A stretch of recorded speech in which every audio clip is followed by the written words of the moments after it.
বুধবার দিল্লিতে কেন্দ্র সরকার, ত্রিপুরা সরকার, এনএলএফটি এবং এটিটিএফ এর মধ্যে শান্তি চুক্তি হয়। উপস্থিত ছিলেন কেন্দ্রীয় স্বরাষ্ট্রমন্ত্রী অমিত শাহ, ত্রিপুরার মুখ্যমন্ত্রী ডক্টর মানিক সাহা, ত্রিপুরার প্রাক্তন মুখ্যমন্ত্রী, বর্তমানে পশ্চিম ত্রিপুরা লোকসভা কেন্দ্রের সাংসদ বিপ্লব কুমার দেব, তিপ্রা মথা সুপ্রিমো প্রদ্যুৎ কিশোর দেববর্মন ও এনএলএফটি এবং এটিটিএফ এর প্রতিনিধিরা। প্রায় ৩২৮ জন উগ্রপন্থী এদিন এই শান্তি চুক্তির মধ্য দিয়ে স্বাভাবিক জীবনে ফিরে আসেন। এদিন কেন্দ্রীয় স্বরাষ্ট্রমন্ত্রী বক্তব্য রাখতে গিয়ে উল্লেখ করেন, নরেন্দ্র মোদী প্রধানমন্ত্রী হওয়ার পর থেকে উত্তর পূর্বাঞ্চলে শান্তি স্থাপনের মধ্য দিয়ে উত্তর পূর্বাঞ্চলকে বিকশিত করার উদ্যোগ নেন। উত্তর পূর্বাঞ্চলের মানুষ এবং দিল্লির মধ্যে যে দূরত্ব ছিল তা যোগাযোগ ব্যবস্থার উন্নতির মধ্য দিয়ে দূর করেছেন প্রধানমন্ত্রী নরেন্দ্র মোদী। ত্রিপুরা সহ উত্তর পূর্বাঞ্চলের বিকাশের যে লক্ষ্য ভারত সরকার নিয়েছে তা পূরণে আজ একটা মাইলস্টোন পার করা হল। ত্রিপুরার মুখ্যমন্ত্রী ডক্টর মানিক সাহা তার বক্তব্যে উল্লেখ করেন, কেন্দ্র রাজ্য সরকারের একাধিক প্রকল্পের মাধ্যমে ত্রিপুরার জনজাতি সহ সকল অংশের মানুষের উন্নতি হচ্ছে। आज हम सब के लिए बहुत आनंद का विषय है कि 35 साल से जो द्वंद्व चल रहा था, जो संघर्ष चल रहा था, वो आज आप सभी ने शस्त्र छोड़कर मुख्यधारा में वापिस आना और समग्र त्रिपुरा के विकास के लिए आपकी प्रतिबद्धता व्यक्त की है।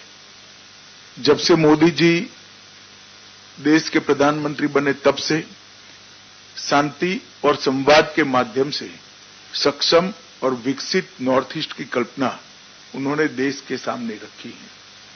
और नॉर्थ ईस्ट के लोगों और दिल्ली के बीच में एक बड़ा फासला था।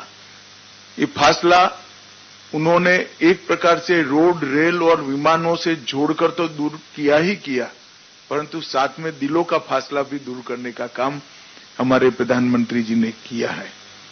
अष्टलक्ष्मी कंसेप्ट और पूर्वोदय, ये दोनों को मिल मिलाकर पूरे नॉर्थ ईस्ट का, त्रिपुरा समेत नॉर्थ ईस्ट का विकास का एक संकल्प जो भारत सरकार ने लिया है, उसमें आज एक बहुत बड़े माइलस्टोन को पार करने में हम आज सफल हुए हैं।